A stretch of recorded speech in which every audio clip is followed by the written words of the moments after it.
retrouve encore dans la semaine de Avelut sur le Gdol Hador, Chaim Kanevsky, Alav Shalom. Dire Alav Shalom, c'est pas pachout. Derech Hagav, son fils, Moshe ben Batsheva. Il a eu une crise cardiaque maintenant et il faut prier pour sa guérison. C'est terrible. Moshe ben Batsheva, une fois je l'ai ma bezat Hashem.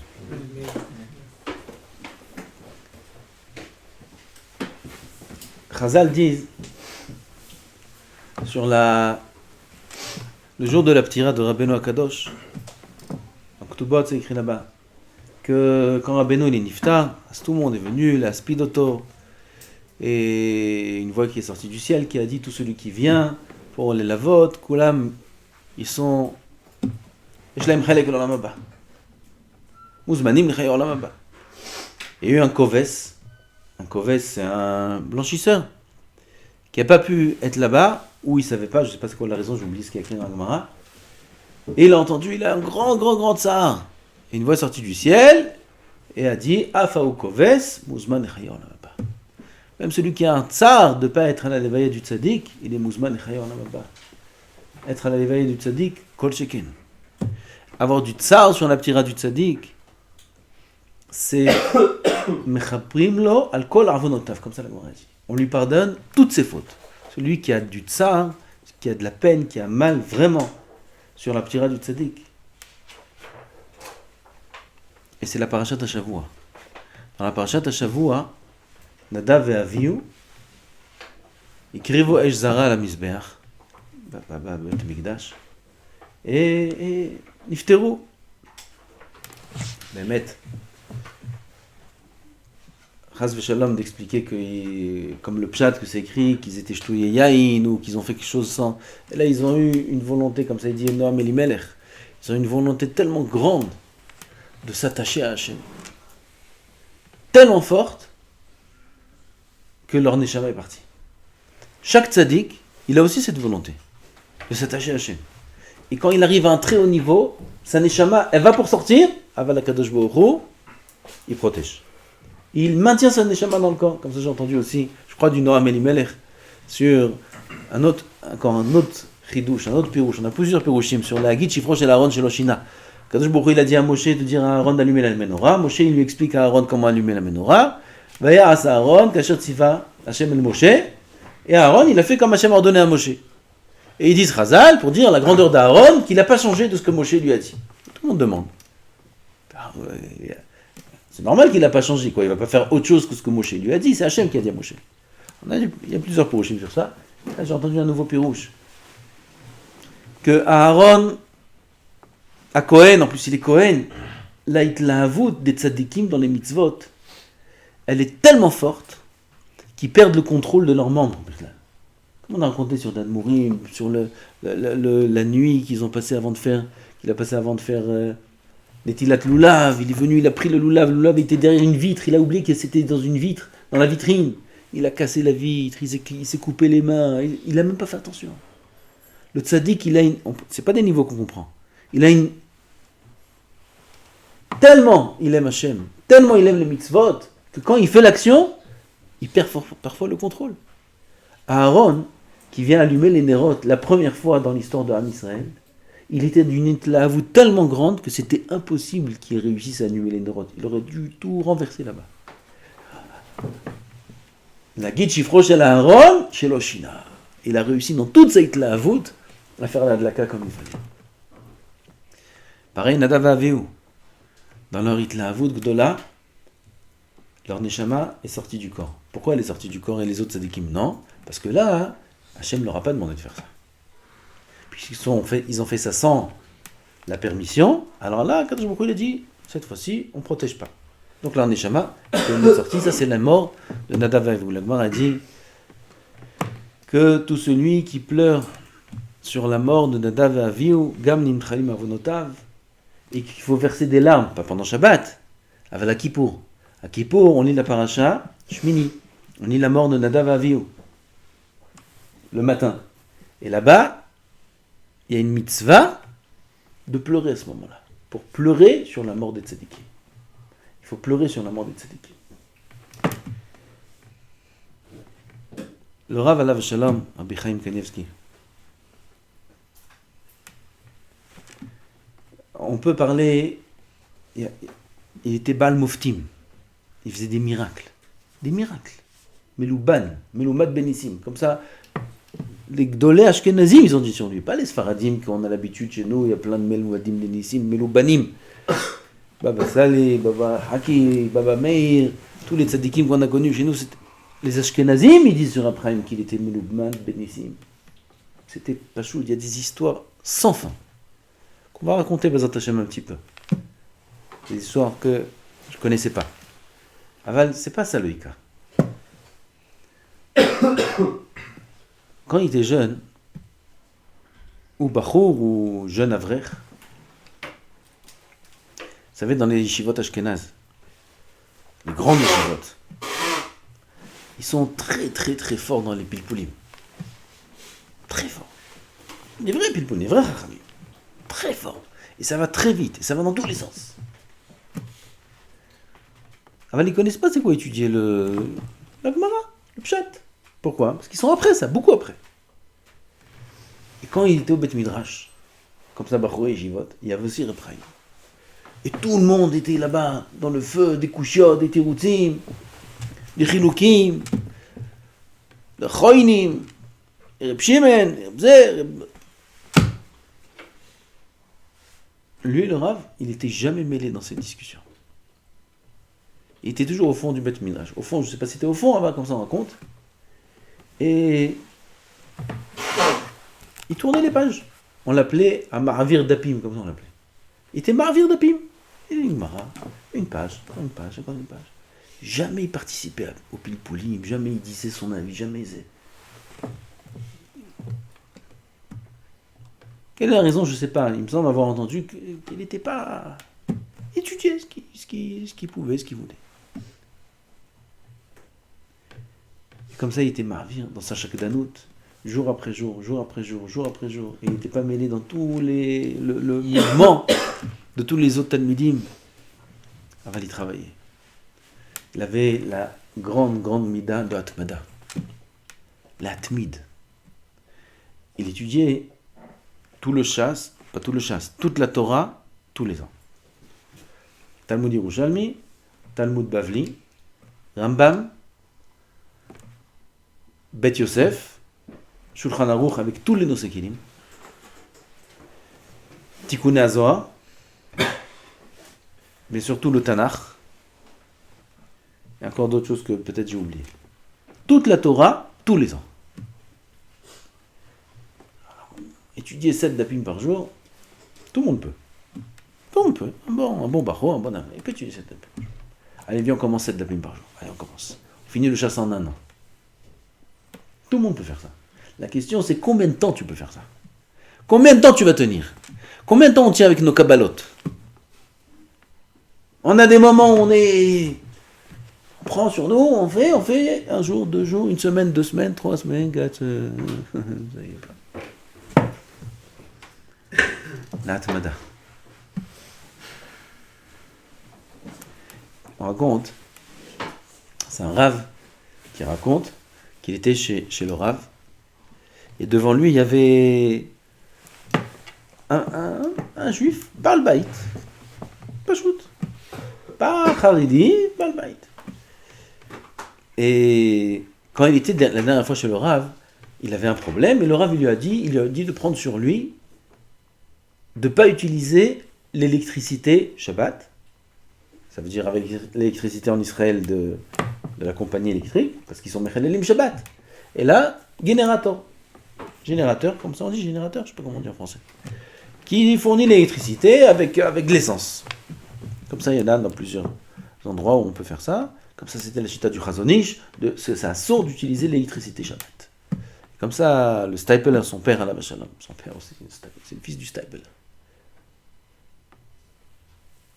Une fois, ils sont venus un couple pour demander une bracha pour le mariage de leur fille avec quelqu'un, et ils ont montré les noms, Et Stapler, il dit Bracha, c'est un goy.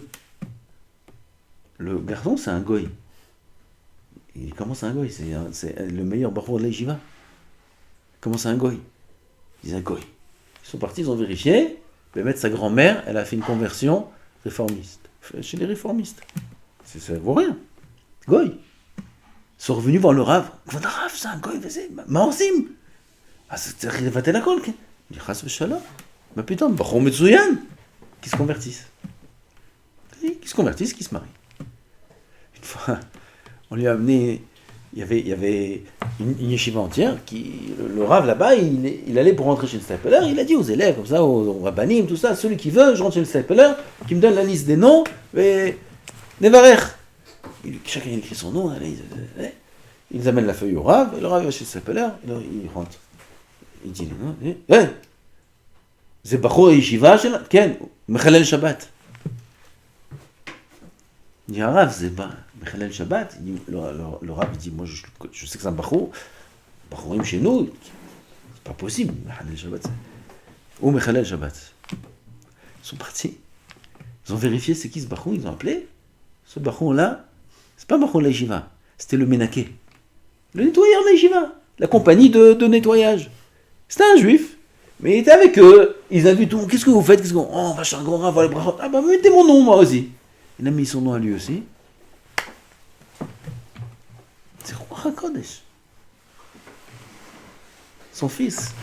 Après, il m'a dit, c'est Ruach HaKodesh. Ruach HaKodesh qui parle de sa bouche. Je raconte une histoire, j'étais en pleine histoire. Il lui a dit de faire pas utiliser le Chashmal Shabbat. Et l'eau aussi. Parce que l'eau aussi, c'est des machines. Alors, il faut préparer un grand réservoir, remplir de l'eau, en quantité qui suffit pour tout le Shabbat. Il a fait ça. À un moment, il a déménagé. Et quand il a déménagé, il ne pouvait pas. Comment il n'y avait pas pour installer le générateur. Et c'est très compliqué. Il est parti voir le Rav. Il lui a raconté tout ça. Et là, c'est ce qu'il était venu faire cette fois-ci-là. Il a dit au Rav, est-ce que je peux avoir une pause dans ma Kabbalah, une pause d'1 mois, le temps de s'organiser, que je puisse amener un générateur ou me connecter au générateur du quartier ou quoi, et voilà, 1 mois. C'est bon, Kvadrav. Il avait peur pour sa bracha que ça s'annule. Le Rav lui a dit, je vais te raconter une histoire. C'était il y a beaucoup d'années où le Rav il parlait. Il y avait un juif dans un pays d'Europe. Là-bas, il y avait les Parites. Parites, c'était le gouverneur de l'État. Pas de l'État. C'était pas du quartier, mais un peu plus grand. Parites de l'endroit, de la région. Il y avait ce juif-là. Le Parite, il donnait des autorisations de vendre des produits, etc. Mais il fallait payer une taxe. Ce juif-là, il était en très bon terme avec le Parite. Il venait, il payait ses taxes à temps, etc. Un jour, le Parite, il appelle. Il dit, écoute, t'es le seul juif ici dans la région. Et c'est pas on est amis, tu payes tout à temps, etc. Il n'y a pas de problème, mais le problème, c'est que tu es juif. Alors, je te donne 2 solutions. Ou bien, tu te convertis au christianisme, ou bien, si tu veux pas, il n'y a pas de problème. Tu peux rester juif, mais tu prends tes affaires, tu pars ici. Tu es en plein hiver. Où je vais aller? Comment je vais faire? Il dit, laisse-moi. Je vais juste demander à ma femme qu'est-ce qu'elle en pense. Moi, tout, je demande à ma femme. Il est parti demander à sa femme. Sa femme, elle a dit, écoute, Pikour Nefesh, il faut que tu te convertisses. On se convertit. Il est parti voir le Paris, il a dit, ok, il a fait la conversion, lui, sa femme, tout le monde, tous les autres. Et passé l'hiver, arrive le mois d'Adar, le Paris, il appelle. Il dit, écoute, en vérité, je sais pas pourquoi je t'ai dit ça, on est bons amis, etc. T'es pas obligé de rester chrétien. Tu peux, si tu veux, redevenir juif. Il faut refaire une nouvelle conversion, tu redeviens juif. Il dit, écoutez, moi, tout, je demande à ma femme, je sais pas, je demande à sa femme. Il retourne et demande à sa femme,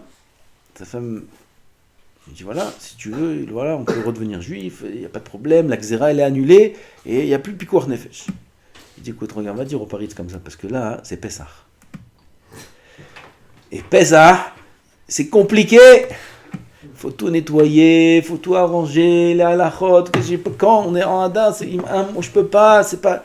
Laisse la xéra, qui laisse la xéra maintenant, que ça reste pikuach nefesh, après Pessah, on redevient juif. Et tu comprends ce que tu demandes. Tu as pris sur toi une Kabbalah, on n'annule pas. Tant pis, tu allumeras des nérotes pendant ce Shabbat. Ce sera la lumière de la bougie. C'est romantique.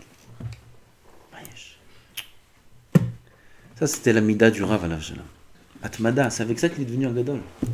Atmada, jour après jour. On a pris sur nous quelque chose. On tient, on lâche pas. Jour après jour, jour après jour. Des sdarim de finir la Torah en 1 an.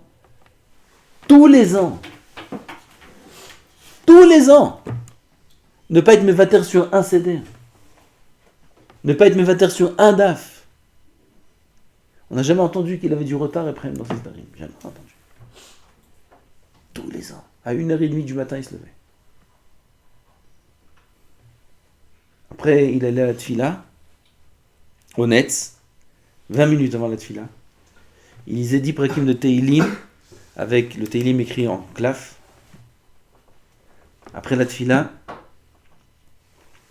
il montait à la maison, il était avec sa femme préparait un petit déjeuner, il mangeait qu'avec sa femme. Sans sa femme, il ne mangeait pas. Une fois, une après-midi, à la Lévaïa, ils ont raconté ça. Qu'il est venu, sa femme, allait à Shalom la Rabbanite, a préparé à manger pour le Rav, et c'est arrivé que le manger n'était pas prêt. Il ne s'asseyait pas à manger tout seul, jamais, qu'avec elle. Alors qu'est-ce qu'il faisait pendant 1 minute? Il allait étudier. 1 minute! Il allait étudier, Dès que c'est prêt, il se levait, il mangeait avec sa femme, il retournait dans son lit. Chaque instant, chaque 5 minutes, vous vous rappelez, je vous ai raconté 5 minutes pour préparer un chiour. Raval. 5 minutes, Raval. Ça, c'est une atmada. On doit prendre, vous savez, quand un tzaddik il est niftar, c'est midot, R, dans le monde. On doit prendre, chacun peut prendre. On doit prendre sur nous. Chacun ce qu'il peut prendre, il faut prendre sur nous un petit peu de cette atmada là. La atmid est assidu dans le niveau, dans les staris. Voilà, on travaille sur ça en ce moment, non? La tfila, le matin à l'heure, mincha à l'heure, shiurim à l'heure. Shem Zakenu. Il raconte, une fois il y avait un Yehudi qui avait des problèmes aussi dans les affaires. Il lui a dit, le Rav, de prendre sur lui de ne pas toucher sa barbe. Il avait des kabbalotes spéciales, le Rav. Pas toucher la barbe. Il ne touche pas sa barbe, il se roudait, qu'il fasse pousser la barbe, je veux dire. C'est un homme d'affaires aux États-Unis, qu'il fasse pousser la barbe. Bon, déjà, c'est pas facile, aval. Si c'est pour les affaires, ça vaut le coup. Il a fait pousser la barbe. Il n'a pas touché sa barbe. Béhémet, ça allait un peu mieux. Comme ça, il raconte son petit-fils. Ça allait un peu mieux. Ils sont venus voir le Rav quelques mois après, et ils lui ont dit, voilà, il nous a contacté, ce riche-là, qui était un grand donateur d'ailleurs des institutions, des Kolélim à Bnei Brak. Le Rav, il n'avait rien. C'est comme Rav Steinman. Eux, ils n'avaient rien. Ils n'avaient aucune institution, rien du tout. Aval, c'était un tuyau pour faire passer tous les fonds pour les yeshivot, et pour les Kolélim, et Bamash. Et ils ont appelé après quelques mois, et il dit, ce juif-là aux États-Unis, que lui, il n'a pas de problème avec la barbe, mais sa femme, ça passe pas. Sa femme, elle lui fait de la misère. La misère. Shlom Bayit, je vous dis pas. Vodarav, est-ce qu'on peut arranger la barbe? On peut la tailler un petit peu, quoi. Alors le Rav, il a répondu que... J'ai oublié exactement le signal de la réponse. Il a dit que elle, si elle veut, elle peut arranger sa barbe. Elle, la femme, sa femme. Si elle veut, elle peut arranger sa barbe. Il dit que Vodarav, ils insistent. Non, c'est pas son petit-fils qui raconte. Ça, j'ai vu le Rav lui-même. Une vidéo du Rav lui-même. J'ai vu ça de mes yeux. Comme ça, il répond. Alors, ceux qui étaient là, le Rav, peut-être il est là. Vodarav, quand il a pris sur lui la Kabbalah, lui, il n'a pas de problème. Mais il ne savait pas que ça entraînait des problèmes de Shlom Bayit. Maintenant, le problème, c'est Shlom Bayit, c'est sa femme le problème. Alors, il répète la même chose. Il dit, sa femme, si elle veut, elle peut couper la barbe, si elle veut, enfin, je suis pas, machou que c'est. Arav, c'est Shlom Bayit, tu sais. Il a dit, ça, que elle aussi, elle fasse pousser la barbe. Comme ça, il a dit. Et qu'elle fasse attention de ne pas boire du vin de l'Avdallah. Parce qu'on dit que une femme qui boit du vin de l'Avdallah, ça fait pousser la barbe. Comme ça, il a dit le Rav. Ils ont compris que le Rav, il ne bouge pas de ce... Ah, alors il a dit, j'ai oublié ce détail, il a dit qu'il est prêt à donner $100,000, un chèque de $100,000 de suite. Et à la place, pour faire un pidyon nefesh, à la place de cette Kabbalah-là, qui puisse juste arranger sa barbe, $100,000 pour les à la chôte de Shemitah, je passe les détails. Rav, il a répondu le même signon, ils ont compris que ni $100,000, ni rien du tout, le Rav il ne fait pas cas ni de l'argent, ni de quoi que ce soit. Il a pris sur lui de ne pas toucher la barbe, il ne la touche pas. Jusqu'au bout. Je paie les plaintes. J'ai vu, moi aussi, une chose, il y a longtemps, quand il était vivant encore. Moi, je pense que ça, c'est une histoire qui est beaucoup plus forte que toutes les histoires.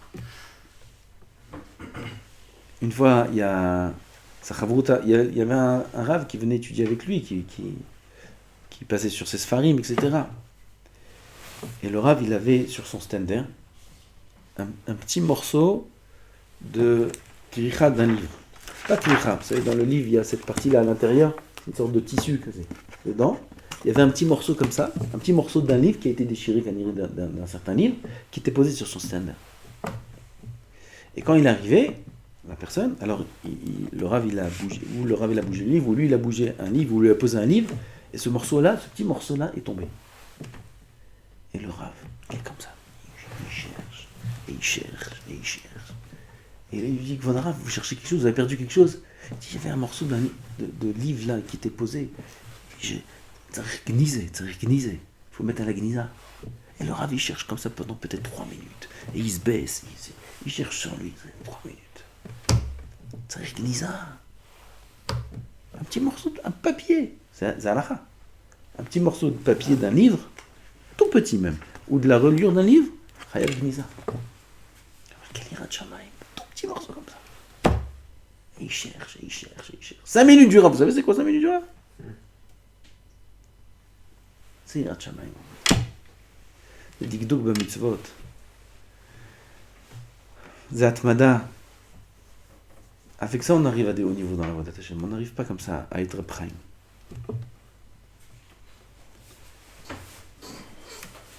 Encore une histoire, je vous raconte. C'était quoi ce gadlout? C'était quoi son roi HaKodesh Mamash? Il y avait une femme, pendant 10 ans, elle n'avait pas d'enfant. Et un jour, Baruch Hashem, je vous dis, Katsar, l'histoire, elle est tombée enceinte. Sans la prime. Ils ne connaissaient même pas la prime. Ils étaient loin de la Torah. Elle est tombée enceinte. Et elle a eu un enfant, Baruch Hashem. Après 2 mois de grossesse, les ultrasons commencent. 3 mois, 4 mois, je ne me rappelle pas, 3 mois, 4 mois de grossesse. Elle arrive, ultrason, classique. Elle regarde, et là-bas, celle qui faisait l'ultrason, elle voit quelque chose de très problématique. Elle dit rien du tout. Elle dit, écoutez, il faut aller faire quelque chose de plus approfondi. Il y a des ultrasons qui sont en couleur et tout. Skirat Marachot s'appelle. Ils ont fixé un rendez-vous d'urgence. Le lendemain, Skirat Marachot, ils arrivent. Celle qui fait, elle appelle un médecin. Le médecin il vient, il appelle un autre médecin. Les parents ils ont commencé à trembler. Qu'est-ce qu'ils voient là-bas?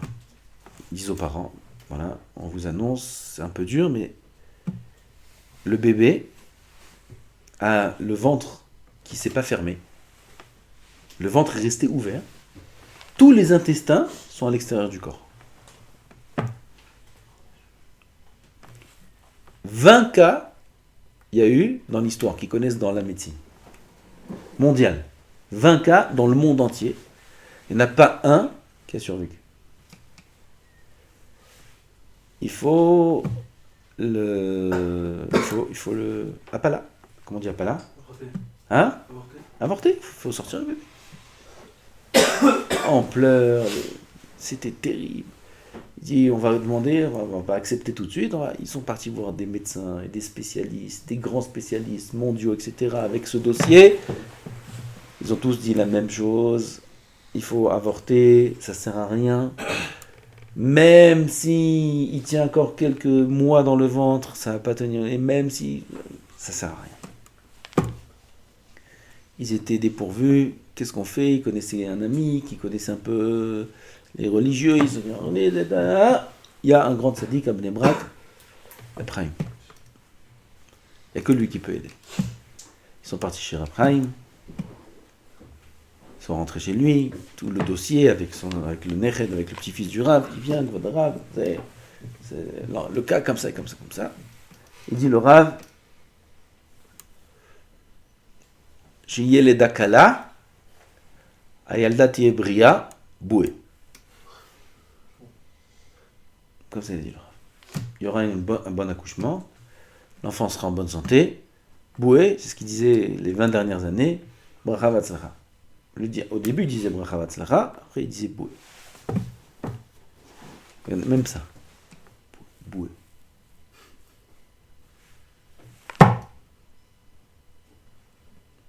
Deux mots. Pas dire deux mots, dire des initiales de deux mots. C'est Gamzman. Ils sont sortis de là-bas, ils sont partis voir les médecins, ils ont dit on fait rien du tout. Mais comment? Mais c'est ridicule, mais etc. Et pourquoi souffrir pour rien de toute façon? Et les hormones, et en plus, si on doit faire l'avortement à un stade avancé, c'est pas qu'une souffrance physique, c'est une souffrance morale qui est beaucoup plus dure, beaucoup plus grande. Et quoi qu'il arrive, il n'y a aucune chance. Des intestins à l'extérieur du corps, le ventre il est ouvert. Alors il tient là parce qu'il est fermé, etc. Même là, dans ces conditions, on ne sait pas combien il tenait. Le Rav a dit. 8e mois de grossesse. Ils font un ultrason très très avancé, les médecins, etc. Le ventre ouvert, complètement ouvert, tous les intestins dehors. 8e mois. La femme elle est en panique, elle pleure, etc. Va voir le Rav. Le Rav, il l'a déjà dit. Comme ça, il dit à son mari, va voir le Rav. Il a déjà dit. Va voir le Rav, je trouve peut-être ça a changé, peut-être que 8e mois c'est dangereux. Et puis les médecins ils disent si vous vous avortez pas tout de suite, on va vers l'accouchement. Et là c'est abord risque et péril. Bon, le Rav il dit les mêmes mots. Tiye, qu'est-ce que j'ai dit, j'ai oublié. Hein? Tiye les dakala. Shiye les dakala. Ayalda tiye bria. Boué. 9e mois, 36 semaines. 36e semaine, c'est 9e mois, début du 9e mois. C'était pas une naissance naturelle, c'est césarienne. Il rentre en césarienne, là, tous les médecins, au cas où la mère, ils ouvrent le ventre, ils sortent le bébé, ils savent même pas comment ils le sortent. Le ventre ouvert, tous les intestins dehors. Le médecin, c'était les grands spécialistes ici en Israël, il n'a jamais vu ça, il ne sait même pas quoi faire. Il a pris les intestins, il les a rentrés, comme ça, il les a pliés. Il a pris le ventre, il a pris un bandage, il a mis un grand pansement, et il a laissé le bébé comme ça. Qu'est-ce que tu veux que je fasse? C'est du rafistolage. Un bébé qui vient de naître. Il a laissé le bébé comme ça. En attendant, il se retourne vers la mère. Point de suture, il lui ferme le ventre, etc. Le bébé, ils l'ont mis dans la chaleur là-bas, en attendant qu'il meure. 1 heure, 2 heures, 3 heures, 4 heures, le bébé au début il ne mange pas. Il est vivant. Il le lave, il le nettoie, il l'habille, et le bébé il est vivant. Ils ont dit 1 jour, 2 jours, quand il va commencer à manger, après il faut voir s'il y a des orties, s'il va évacuer quelque chose, parce que comment ça va passer. Une BMA, c'est écrit dans Choulin. Un animal qui a ses intestins qui sont à l'extérieur, elle est très faim, elle va mourir. C'est impossible qu'elle vive. Vous savez combien de mètres on a d'intestins? C'est immense. J'ai oublié. Je savais les chiffres. Immense. Kadosh Baruch Hu, il a fait, il a plié ça d'une façon incroyable. Le manger, il passe. C'est père et plein. Si c'est pas plié exactement comme il faut, c'est impossible. Après le deuxième jour, parce qu'au début ils ont donné des par veine, ils l'ont donné à manger au bébé. Le bébé il a mangé, la petite fille elle a mangé et elle a fait dans la couche. Ça veut dire que le manger il est passé de la bouche. C'est pas possible. Ils amènent le bébé à la mère voit le bébé, le père voit le bébé, etc., etc. 3 jours, 4 jours, 1 semaine, 2 semaines, il est avec le pansement, le ventre il est ouvert. Ils ont entendu qu'il y a un spécialiste, comme ça les médecins ils lui ont dit, le grand spécialiste en Israël, il y a un spécialiste aux États-Unis qui est le seul au monde qui est capable de faire des opérations en sortant les organes du corps. Mais il pose le cœur dehors, il pose tout dehors, il fait vivre l'homme avec des machines. Avec des machines, il le fait vivre. Alors peut-être que dans ce cas-là aussi, il pourra faire quelque chose. Ils contactent, ils envoient le dossier, ils envoient les disques, les images, les ta. Déjà ça, il l'a jamais vu. Et de deux, le bébé, s'il était grand, s'il avait 1 an, ok, il a 2 semaines, c'est impossible, il ne sait pas quoi faire avec. Il a dit, écoutez, si le bébé, il vit dans 6 mois, il est encore vivant, vous me recontactez. 6 mois sont passés, le bébé il est encore vivant, avec les pansements. Ils sont partis aux États-Unis, ils sont partis chez ce spécialiste, etc., etc., etc. Il a fait l'opération, et jusqu'à aujourd'hui, la petite fille, je ne sais pas quelle âge, elle a 15 ans, 16 ans, et elle vit Bria Veshlema. Boué. Qui c'est qui est capable de dire ça? Qui sur Terre est capable, dans un cas pareil, de dire la fille sera en bonne santé? Qui est capable de dire ça? Si c'est pas Kadosh Baruch Hu qui parle dans sa bouche. Zéro Hakodesh. Comme ça, plein d'histoires. Ça, c'est la grandeur du tzaddik. L'autre côté de la monnaie, c'est nous. Nous sommes restés. On est encore vivants, Baruch Hashem, jusqu'à 120 ans. Mais sans le tzaddik. Sans la protection. Sans les tfilot sur Am Israël. Sans la Torah et la Kedusha que Ephraim alav shalom il déversait sur tout Am Israël, dans tout le monde, où qu'il soit. Sans la Tahara, la Kedusha, la Hatmada. Sans le grand posek Ador qui tranchait toute la halachot, tous les dinim, tous les comportements, tous les problèmes. J'ai jamais entendu une personne qui est partie chez Ephraim et est sortie sans réponse. Jamais. Il y avait des réponses que les gens sont bizarres. Avant, il y avait une réponse. Fais ci, fais ça, fais comme ci, fais comme ça. Ou sans rien, boué. Maintenant, nous, on est sans lui. On est sans lui.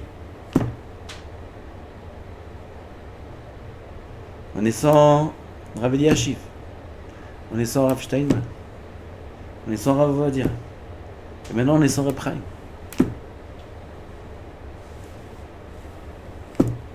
En lanu al mi lishaen, ela al avinu shebashamayim. On est resté une génération yetomim. On est devenu orphelin, on n'a plus rien. Quand on va dire Eli Niftar, il y avait Reb Chaim. Il y a qui maintenant? Il y a Boror là. Enfin, il faut qu'on se renforce. Il faut qu'on se renforce parce que la responsabilité que le Rav alav shalom avait sur ses épaules, maintenant, elle est éparpillée et repose sur les épaules de chacun qui est capable de prendre sur lui quelque chose, sur ses épaules. Alors cette quantité immense de Kedusha qu'il avait, de responsabilité que lui seul il pouvait tenir, maintenant il n'est plus là. La protection que lui protégeait Am Israël, elle n'est plus là. Elle est déversée maintenant sur chacun d'entre nous. Nous les Bnei Torah, nous les Bachurei Yeshivot, nous les Avrechim. C'est entre nos mains. Gam les Baal et Batim. Gam à Marseille aussi. Chaque juif, où qu'il soit. On se doit, quand ça dit qu'il est nifta, de prendre sur nous un certain renforcement. Un certain pas en avant. On fait quelque chose en plus. Parce qu'on ne peut pas laisser Am Israël comme ça. Il y a malheureusement des millions d'Am Israël qui savent rien. Et qui vivaient et étaient protégés par son mérite à lui. Maintenant que lui est parti, qui c'est qui va protéger Am Israël? Et nous-mêmes. Qui c'est? Nous-mêmes. Chacun d'entre nous. On se renforce. On apprend. On lit ses livres. On lit ses histoires. On se renforce dans un point qui nous parle. Chacun il a un point qui lui parle plus qu'un autre. Si c'est sa Yirat Shamayim, si c'est sa Torah, si c'est sa Atmada, si c'est sa Kedusha, si c'est son Dikduk dans les mitzvot. Chacun il a un point qui lui parle fort. Il y a un point fort plus qu'un autre. Il se renforce dans ce point-là. Chaque juif, n'importe qui. Il faut se renforcer un peu. Parce qu'on est vers la fin. Et on espère que la Géoula se passera avec le scénario le plus agréable. Et pas difficilement. Pas pour ceux qui étudient la Torah. Ceux qui étudient la Torah, ils n'ont rien à craindre. Ils n'ont rien à craindre. On n'est pas seul. Il y a Israël. Il y a des guerres. Il y a l'Iran qui a presque le feu vert pour faire la bombe atomique. Presque le feu vert. Feu vert des États-Unis. Si l'Iran, ils ont la bombe atomique, ils disent ça, BP Malais. Eux, déjà, ils le proclament. Que leur grande mitzvah et leur mission sur terre, c'est de détruire Israël. Ils le disent à voix haute. Oui, c'est Ishmaël, c'est pas Esav. Esav, il se cache. Mais Ishmaël, il crie à voix haute. Et tout le monde le dit. Tous ceux qui ont la tête sur les épaules, ils savent que si l'Iran, ils ont la bombe atomique, elle va pas rester longtemps dans leur... je sais pas comment ça s'appelle, le réservoir là-bas, je sais pas comment ça s'appelle. Tout de suite. Eux, ils calculent pas grand-chose. Et là, ils ont ce feu vert presque. Presque le feu. Ils font un accord maintenant avec les États-Unis. Vous vous engagez de pas nuire aux États-Unis, et nous, on vous laisse développer l'énergie nucléaire pour mettre de l'électricité à tous vos chers citoyens que vous aimez tellement, et que vous chérissez tellement, et que vous aidez tellement. Ils sont tous là-bas jetés dans la rue, ils n'ont même pas de bougies, ils n'ont pas. Ils arment à l'énergie nucléaire pour des raisons civiles. Ouais, mon œil. Tout du bluff. Ils veulent qu'une chose, détruire Israël. On arrive vers une période qui est très très bizarre et qui fait peur, pas à nous. Nous, on n'a rien à faire. Nous, on est dans la Torah, comme ça s'écrit dans Midrash Tanchuma, Parashat Noach, tout celui qui est dans les Baté Knisiot et les Baté Midrashot, il est dans la Tevat Noach. De la même manière qu'à l'époque de Noach, il y avait le Maboul qui a détruit le monde entier, et Noach et sa famille étaient dans la Teva, ils n'ont rien senti. Pareil, quand il y aura Gog ou Magog qui viendra détruire Israël et le monde entier sera contre Israël. Tout celui qui est dans le Beth Midrash et Beth Knisiot, il est épargné de la guerre de Gog ou Magog. Pareil. Le Beth Midrash, c'était votre mort. Alors, nous, comme j'ai dit, déjà 3 fois, on n'a rien à craindre. Bien sûr, si on est fort dans notre Torah. Avalam Israël Miskin. Parce qu'est-ce qu'on doit faire? On doit se renforcer. On doit prendre la place du tzaddik, des tzaddikim là qui sont niftarim, ces 10 dernières années. Gdolé Olam. Les 4 Gdolé Olam qu'on a connus sont partis. En 10 ans. Les 4 ils sont partis. Qui vient après? Personne ne sait. Personne ne sait. Jamais on a eu ça. Jamais on a un gadol qui niftar et on ne sait pas à qui on demande après. Personne. Jamais on a eu ça. Il y avait toujours, il y avait Rav Eliashiv, il était parti, il y a Ravadia, il y a Rav Chaim. Alors, il est parti, Après, il est parti. Personne ne sait. Il y a beaucoup de tzadikim. Il y a beaucoup de Talmidei Chachamim. Mais à des années-lumière de l'envergure de ces Gdolim. Des années-lumière. Ils étaient loin devant. Très loin. Dans notre génération. L'écart entre eux et les autres tzadikim de la génération, c'est des années-lumière. Personne aujourd'hui n'est capable de dire exactement un emplacement d'un midrash caché. Quand tu vas lui poser une question, il va te dire, une fois ils sont partis voir après, ils lui ont posé... C'est qui Non, j'ai vu aussi là. Des petites lettres. Rav Zilberstein. Une fois, il avait une question dans Yoredea. Dans Yoredea, c'est Issourvé, Eter, Basar, Vechalab, tout ça. Le Rav, il a sorti un Shulchan Aruch Choshen Mishpat. Le Rav Yitzhak Zilberstein, c'est son beau-frère. Il était sûr qu'il se trompait. Choshen Mishpat, c'est les halachot d'argent. Il y a une question dans halachot de Basar Vechalab. Il sort Choshen Mishpat, dans les toutes petites lettres là, dans Choshen Mishpat, toutes petites lettres, si vous connaissez les anciens Shulchan Aruch, il y a des lettres, il faut un microscope pour les lire. Toutes petites lettres, il lui montre la question elle est posée. Dans Choshen Mishpat. Dans les petites... Il n'y a personne aujourd'hui qui est comme ça. Il n'y a personne qui a toute la Torah dans ses mains. Toute la Torah devant ses mains. Il n'y a personne. Pour être comme ça, c'est les générations d'il y a 200 ans, ça. Nous, alors qui on a? Il y a vous, il y a nous. On va se renforcer. On se renforce, on prend sur nous. Itrazek, c'est Ben Azmanim. Rabotai, Ben Azmanim, il faut être fort. Dans les tfilotes, dans le limoud, dans le moussar. Tu dis beaucoup de moussar, Ben Azmanim. Beaucoup de moussar. Ben Azmanim, c'est l'occasion de faire des choses que tu ne peux pas faire ailleurs. Tous les semaines, tu ne peux pas faire ce que tu veux. Ben Azmanim, tu peux être baki dans tout le Tanakh. Allez, viens, on fait Ben Azmanim, tout le Tanakh. Moi, je connais une histoire, une fois. Le Tanakh de Yehoshua jusqu'à Divrei Hayamim. Bête. Du début à la fin. Tout le Tanakh. Ouais, toute la journée. C'est bien. Il veut faire une Ilchot Yichud. Tout Ilchot Yichud. C'est quoi Ilchot Yichud? Je prends Ilchot Yichud, tout Ilchot Yichud.